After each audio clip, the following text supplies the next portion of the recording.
ખેડૂત મિત્રો, એકદમ અગત્યની માહિતી લઈને આવું છું. આની પહેલા હું ક્રમશઃ જ બધું શીખવાડું છું. પ્રથમ મેં તમને કીધું કે ભાઈનું હોય તો 5 વર્ષની અંદર દસ્તાવેજ કર્યા વગર નામ તમારું ફરે. 2 ભાઈઓનો પ્રશ્ન હોય અને પરસ્પર કબજા ફેર હોય તો એક સાઈડના દસ્તાવેજની સ્ટેમ્પ ડ્યુટી બચાવો અને એક સાઈડની દસ્તાવેજની સ્ટેમ્પ ડ્યુટી ભરીને થઈ શકે. હવે દસ્તાવેજની સ્ટેમ્પ ડ્યુટી તમારે ભરવાની છે, પણ વિના આવે છે, એટલે કે ચેકથી પેમેન્ટ ફેરવવાની જરૂર નથી. આવું કયા સંજોગોમાં થાય, ક્યારે ફરજિયાત તમને કરવું પડે? તમને એમ લાગે મારે આવું કરવું જ નહીં પડે, પણ હમણાં ઓડિયો સાંભળશો ને ત્યારે તમને એમ થશે કે મારે આવું કરવું પડશે. દાખલા તરીકે તમારા ફાધર ના નામની જમીન છે, દાદાના નામની જમીન છે, ફાધરનું નામ અને ફઈઓના નામ ચડ્યા છે. ફઈ ગુજરી ગયા, હવે ફઈની વારસાઈ ચડી, ફઈના દીકરાઓ હક જતો નહીં કરી શકે.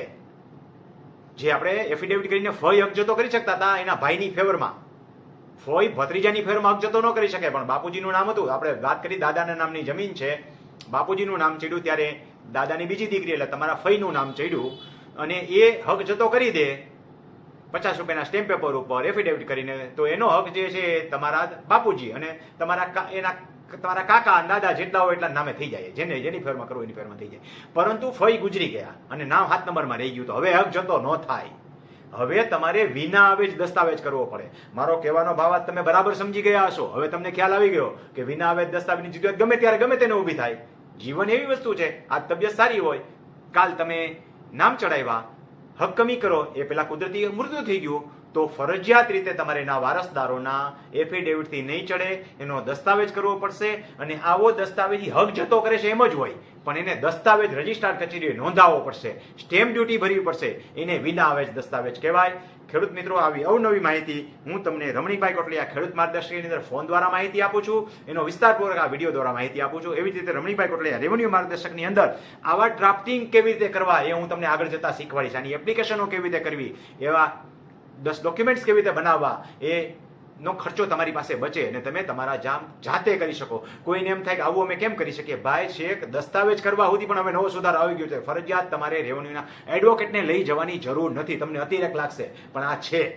તમે જાતે તમારા જેટલા કામ કરી શકો, જેમ મામલતદાર કચેરીમાં જઈને કરી નાખો છો, એમ તમે તમારા ઘણા બધા કામ જાતે કરી શકો. તો વિના આવે દસ્તાવેજ છે, એમાં તમારે કોઈ કન્ડિશનની જરૂર નથી. હક જતો કરતા હતા એમ સાદું દસ્તાવેજ કરી નાખો તો તમારા ઘણા બધા પૈસા બચી જાય. તો આવી ઇન્ફોર્મેટિવ માહિતી હું તમને રમણીકભાઈ કોટલિયા વિડીયો દ્વારા આપતો રહીશ. એમ કહો કે આ 3 ચેનલ કેવી છે, તો કે એક જે છે પ્રાથમિક શાળા છે, બીજી હાઈસ્કૂલ છે, ત્રીજી હાયર સેકન્ડરી અને છેલ્લે કોલેજ સુધી હું તમને લઈ જઈશ. તો આના માટે થઈ અને તમારે મને વારંવાર પ્રશ્નો પૂછવા નહીં પડે. પ્રશ્નો પૂછવાની પણ આપણે એક રીત નક્કી કરી છે કે મારો મોબાઈલ નંબર દરેક પાસે ધીમે ધીમે આવશે. તમે મને રેગ્યુલર સાંભળતા રહેજો. કોઈને કોઈ એકાદા ઓડિયોની અંદર હું તમને મારો મોબાઈલ નંબરનો પ્રથમ આંકડો આપીશ, બીજા ઓડિયોની અંદર મારો બીજો અંક મળશે, ત્રીજામાં ત્રીજો મળશે. એમ કરતા કરતા તમારી પાસે મારે 10 મોબાઈલ નંબરના 10 અંક આવી જશે. એને સેવ કરી નાખજો. પછી તમારે જ્યારે જરૂર પડે ત્યારે વોટ્સએપમાં મને પ્રશ્ન પૂછજો. તમે પૂછશો એનો હું તમને જવાબ આપીશ. યાદ રાખજો, તમારે મને સીધો ફોન કરવાનો નથી. તમારે મારું માર્ગદર્શન મેળવવાની એકદમ સરળ રીત છે. તમને એમ થાય કે રણજીભાઈ આ ક્યાંક કેબીસી ચાલુ કર્યું, એક ઓડિયો બીજામાં. ભાઈ નોલેજ તમારી પાસે હોય પછી પ્રશ્ન પૂછો એ વ્યાજબી છે. પરબારા એક ઓડિયો સાંભળી અને સીધા મને પ્રશ્ન પૂછો, હવે એના જવાબ તો ઓલરેડી તમારે આવી ગયા છે.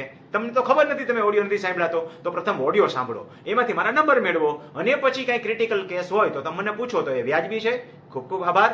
મને લાગે છે કે તમે મારો કહેવાનો ભાવ બરાબર સમજી ગયા હશો અને મારી માહિતી તમારા સુધી અચૂક પહોંચતી રહે એ માટે આ માહિતી અને જે મેં તમને કીધું કે રમણીકભાઈ કોટલિયા રેવન્યુ માર્ગદર્શક, રમણીકભાઈ કોટલિયા ખેડૂત માર્ગદર્શન અને વિડીયો રમણીકભાઈ કોટલિયા, એ તમારા અન્ય મિત્રો જે હોય એને સુધી આ માહિતી પહોંચતી કરો અને એ ખેડૂત મિત્રો જે છે એ પણ આપણા આ જ્ઞાનનો લાભ લઈ શકે. એના માટે તમે પણ સહભાગી બનજો. રમણીકભાઈ કોટલિયાના જય શ્રી કૃષ્ણ.